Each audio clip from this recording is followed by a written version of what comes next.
It's a one-act ballet compared to the usual, I believe, 4 acts, excuse me.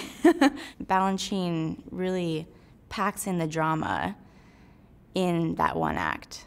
And it's amazing how you can experience the same feeling that you would get from watching a 4-act ballet. The makeup, starting way before we even get the pointe shoes on, we have to look very stark and white and pale. Because of the lighting for Balanchine's version of Swan Lake, it's very blue on stage, so any kind of lipstick that is like more along the lines of browns or darker colors comes out black on stage, so it's like we have white faces and like orangey reddish lips, and it's a very distinct look.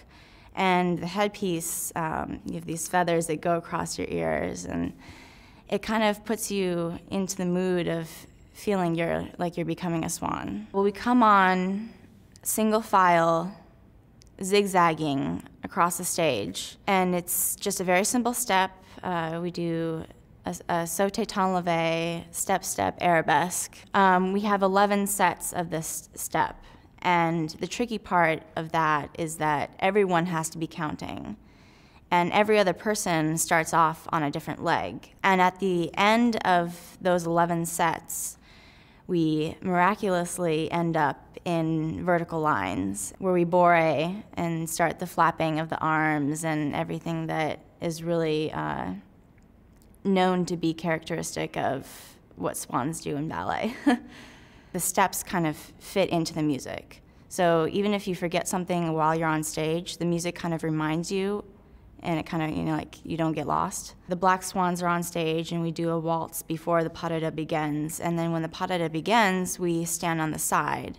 And we stand there for a while, and at that point, your muscles start to cramp because you're not moving around, and you've just done all these physical things, and now you have to hold yourself and try not to let it show that your toe might be numb or your calf might be cramping.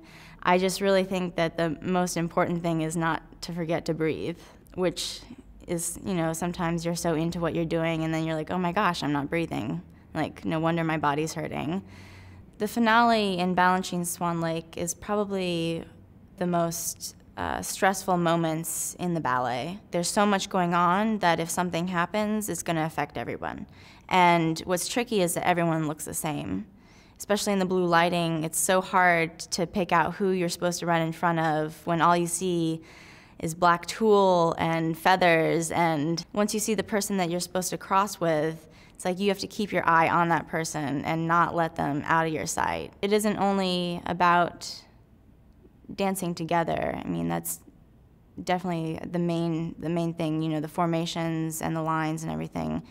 But we're still 25 dancers who are bringing something of their own to the plate, and that uniqueness really comes across. One of my favorite moments is at the very end of the ballet. Rothbart, who is this big monster with a beak and huge wings, comes and takes the white swan away into the wings, and she goes off, and that's the last you ever see her. And meanwhile, in the back, in the lake, there have been black swans that are slowly passing us. And as soon as that white swan disappears from the stage, there's a white swan that comes floating across the lake. And you're just like, oh, you get chills. This music has been a part of my life for so long, and that it has meaning for me.